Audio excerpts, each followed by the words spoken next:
Shalom Bipro, be sukses, be profesional.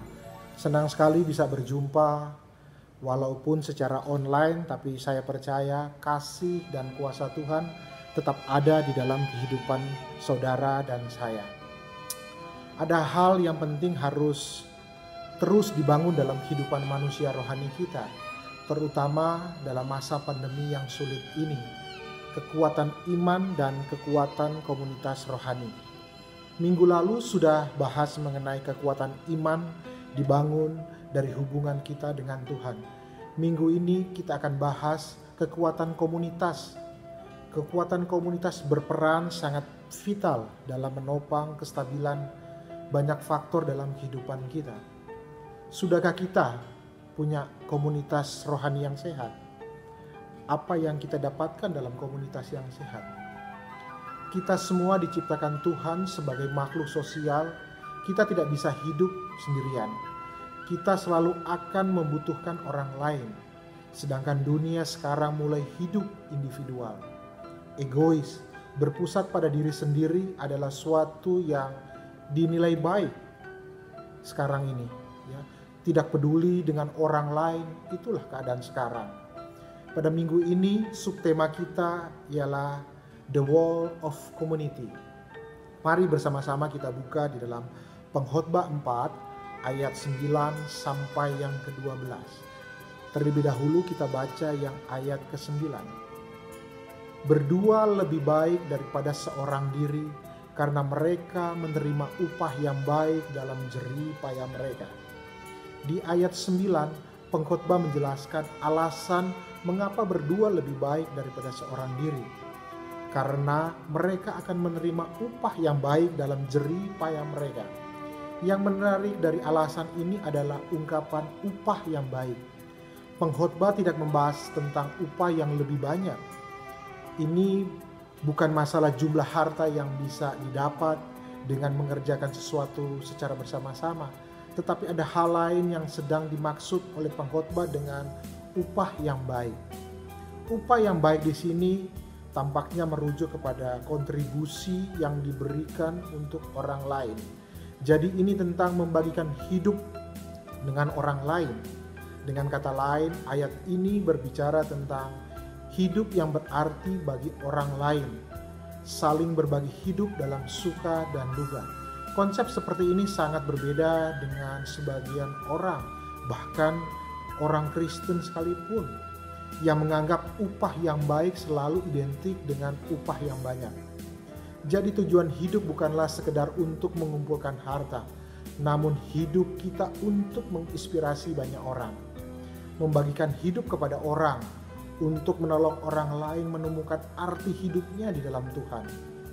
Nah, pengkhotbah selanjutnya memberikan contoh tentang upah yang baik. Kita baca di ayat yang ke-10. Karena kalau mereka jatuh, yang seorang mengangkat temannya, tetapi wahai orang yang jatuh, yang tidak mempunyai orang lain untuk mengangkatnya. Nah, latar belakang daripada ayat 10 ini yaitu ceritanya perjalanan bisnis pada zaman dahulu sering memakan waktu yang sangat lama dan melewati perjalanan yang kurang aman dan berbahaya. Daerah pegunungan, lembah, padang gurun, jurang, dan lubang selalu menjadi rute yang tidak terelakkan. Salah satunya adalah jurang dan lubang yang dalam. Ketika seorang berpergian seorang diri dan jatuh di lubang atau jurang, maka sangat sulit bagi orang itu untuk mendapatkan pertolongan dengan cepat. Tetapi dengan memiliki teman di dalam perjalanan, yang seorang akan membantu yang sedang jatuh, akan saling membantu temannya. Nah, upah yang baik di ayat 10 ini yaitu menjadi penolong bagi orang lain. Ya. Sudahkah kita menjadi penolong bagi orang lain? Dalam kondisi pandemi seperti ini, banyak yang mengalami kesulitan. Ada yang kena PHK, ada yang usahanya ditutup, penghasilannya setengah, ada yang kena COVID. Nah, marilah kita mulai belajar untuk menolong orang lain. Jadi yang pertama, upah yang baik adalah memberikan pertolongan. Lanjut tentang upah yang baik, kita baca di ayat 11. Juga kalau orang tidur berdua mereka menjadi panas, tetapi bagaimana seorang yang dapat menjadi panas? Dalam perjalanan perdagangan zaman dahulu sering menghadapi cuaca yang ekstrim. Di siang hari begitu panas dan malam hari begitu sangat dingin.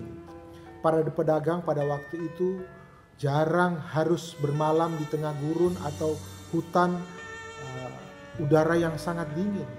Nah, dengan kondisi yang dingin seperti itu, cara tidur bersama untuk menghangatkan diri itu yang mereka lakukan, ya. Dengan tidur bersama mereka mendapatkan kehangatan. Nah, di sini upah yang baik di ayat 11 ini adalah memberi kehangatan kepada orang lain. Contoh yang paling sederhana di saat kondisi kita pandemi seperti ini, ya baiklah kita menjadi teman sharing bagi teman-teman kita. Kita saling mendoakan, kita mulai menghubungi teman-teman kita. Kita bertanya apa kabar, tanya keadaan kalian seperti apa.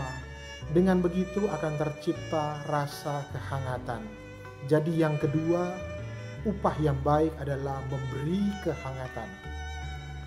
Kita lanjut contoh tentang upah yang baik, kita baca di ayat 12. Dan bila mana seorang dapat dikalahkan, 2 orang dapat bertahan, 3 tali lembar tak mudah diputuskan. Bahaya lain yang sering dihadapi oleh orang yang berpergian di zaman dahulu datang dari penyamun atau perampok, bahkan binatang buas.